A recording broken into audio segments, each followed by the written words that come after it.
Graça e paz, igreja. A graça e a paz do Senhor Jesus. Amém? Louvado seja o nome do Senhor. Eu digo que a gente sempre tem que andar animado, mesmo que as circunstâncias digam para você ficar triste, desanimado, mesmo que o mundo te dê um monte de motivos para você ficar desanimado, a gente tem que ficar animado porque a gente tem o Senhor na nossa vida. Amém? Você pode olhar à sua volta e ver problemas e dificuldades, mas você olha para dentro de você e você sabe que dentro de você existe o Senhor morando, reinando dentro da sua vida e garantindo a sua salvação. Então eu fico sempre animado com o Senhor. Por isso que a Bíblia diz, que nós devemos nos alegrar sempre. Alegrai-vos sempre no Senhor. Outra vez vos digo, alegrai-vos. É o que o apóstolo diz à igreja de Filipos, Alegrai-vos sempre no Senhor. Outra vez digo, alegrai-vos sempre no Senhor. Então a alegria nossa deve estar no Senhor. Amém, igreja? Eu quero começar aqui o nosso culto nessa noite. Eu só tenho pensado sobre liderança nesses dias. Vou começar. Ontem teve reunião de liderança aqui na igreja. A gente sentou, conversou, os nossos líderes, uma bênção. Organizamos, planejamos situações juntos, E então eu estou assim, a minha mente vai estar voltada para esse tema, para essa temática, A temática do liderar. Deus abençoe, visitantes. Qual é o seu nome? Wagner? Cris. Wagner e Cris, sejam bem-vindos em nome do Senhor Jesus. Então aqui no Evangelho de João, no capítulo 14, no versículo 12, Jesus está falando com os seus discípulos e ele diz assim: na verdade vos digo, que aquele que crê em mim, também fará as obras que eu faço, e as fará maiores do que estas, porque eu vou para o Pai. Aqui nós temos três verdades assim tremendas. Primeiro, Jesus, ele nos revela que aquele que crê nele, aquele que o seguir, aquele que se tornar seu discípulo, é capaz de fazer o que ele faz.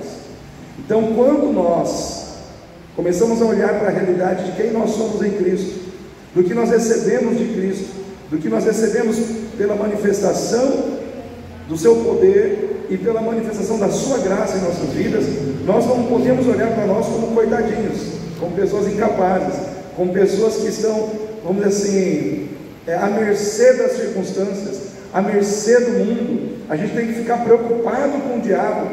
Irmãos, quem tem que ficar preocupado é o diabo com a gente. Amém? Porque maior é aquele que está em nós do que aquele que está no mundo. Quem tem que ficar preocupado aqui não é a gente com o diabo, é o diabo que tem que ficar preocupado com a gente. O problema é que nós muitas vezes não temos uma visão clara de quem nós somos, E a palavra de Deus, ela nos chama a ser quem o Senhor deseja e estabeleceu para sermos em Cristo Jesus. O nosso problema é que muitas vezes essa visão, ela está apagada na mente de muitos crentes, e a gente começa a viver uma vida aquém do que nós poderíamos viver. Eu sempre digo que você é quem você aceita ser, Eu aceito e eu coloco para dentro da minha vida que eu sou filho de Deus. Amém? Eu sou filho de Deus, sou lavado, eu sou remido pelo sangue, eu sou servo do Senhor Jesus, eu sou uma pessoa que tem o Espírito Santo, eu sou alguém revestido por Deus, pela presença de Deus, para representar Deus na terra, porque a Bíblia diz que eu sou embaixador de Cristo. O que o embaixador faz? Ele representa o seu reino numa terra estranha.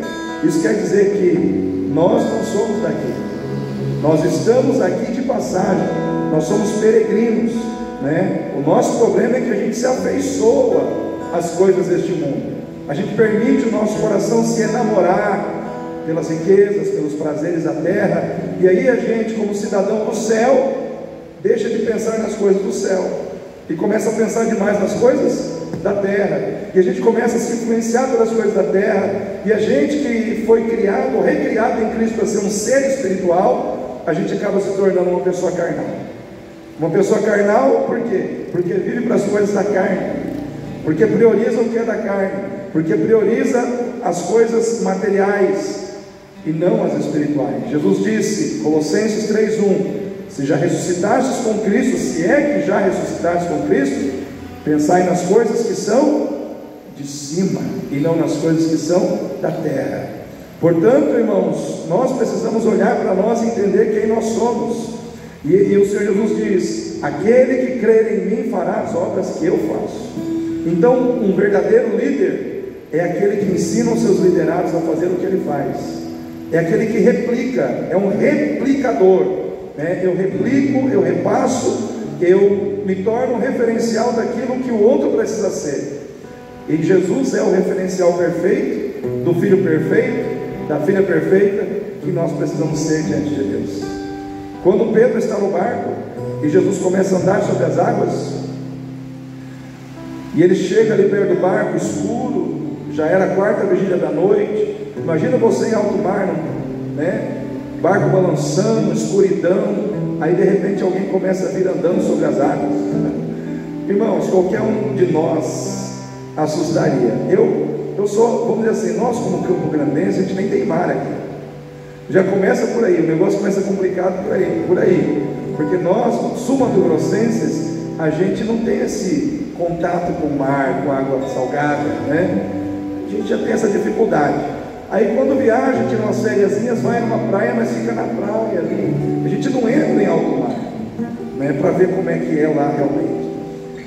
E aí você imagina Jesus andando sobre as águas, aí todo mundo, a maioria, se apega onde? No barco. Vamos ficar no barco, vamos agarrar no barco. Só que teve um corajoso, teve um camarada, impossível, o pessoal fala que ele é impossível, né?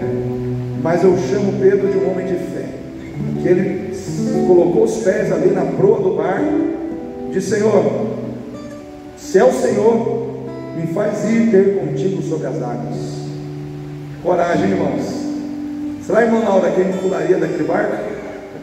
Será que a gente teria coragem que Pedro teve de colocar o pezinho ali, falar: Senhor, eu acredito que eu posso andar sobre as águas também. E é interessante que Jesus não reprovou a atitude de Pedro. Jesus falou: não, vai lá com os outros lá, esse negócio não é para você, isso é só eu que posso fazer. Jesus fez assim, irmãos?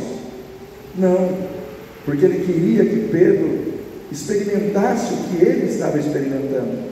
Jesus é maravilhoso, irmãos, porque ele não quer dizer que só ele pode, que só ele consegue. Ele diz para mim e para você que nós também conseguimos nele.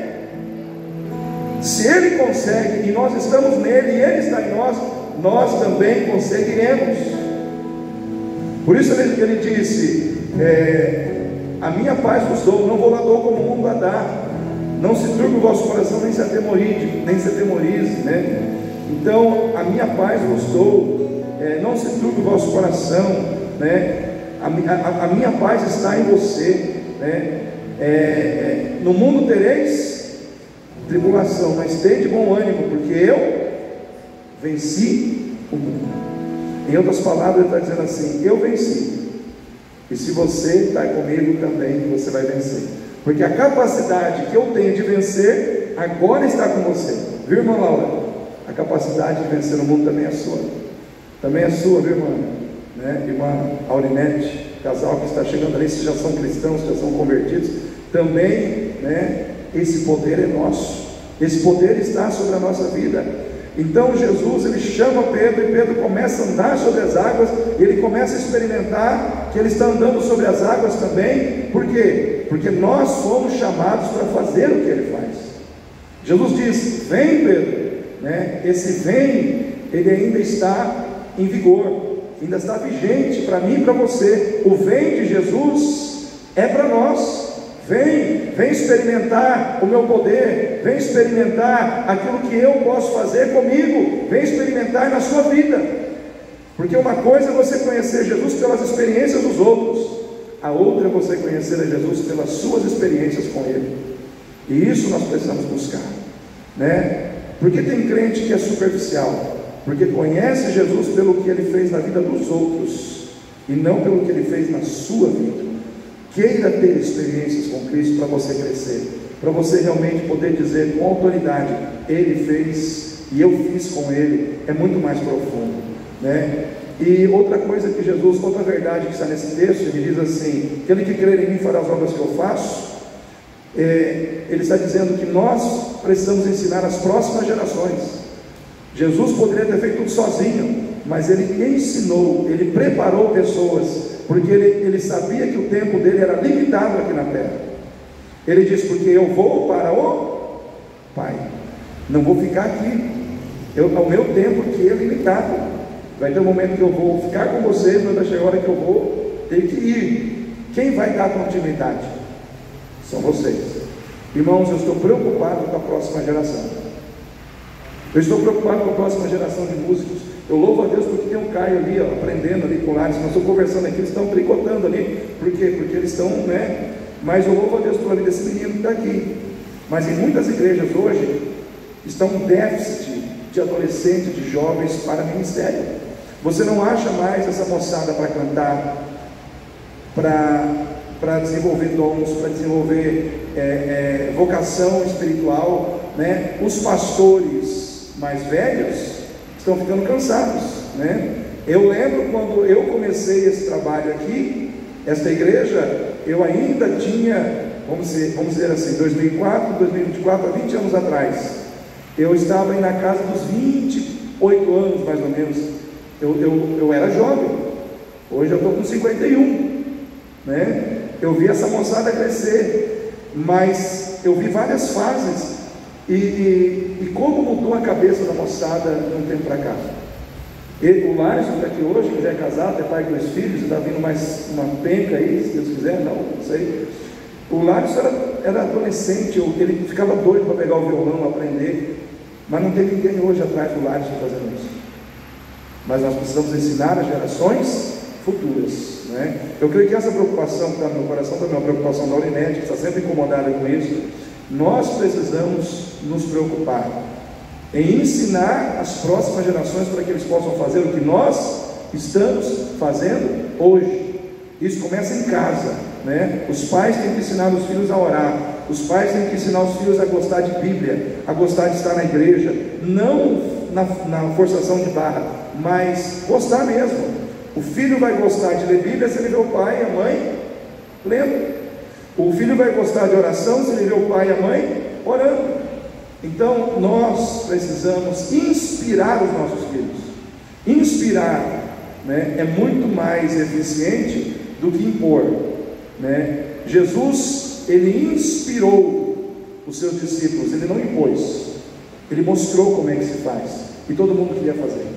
A gente precisa fazer para inspirar os outros a fazer, né? Então não sou eu que vou pregar, mas é que eu estou tão assim animado, né, com essa situação. A Aurinete vai pregar hoje, então nós temos uma pregadora ali, mas eu quero deixar essa palavra no início desse culto, para a gente refletir sobre isso, né?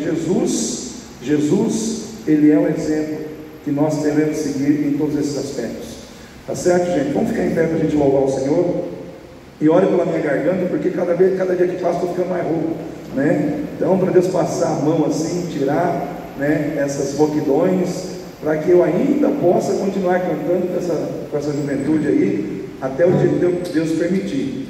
Louvado seja Deus que no domingo à noite tem a banda de louvor aqui. Eu não preciso mais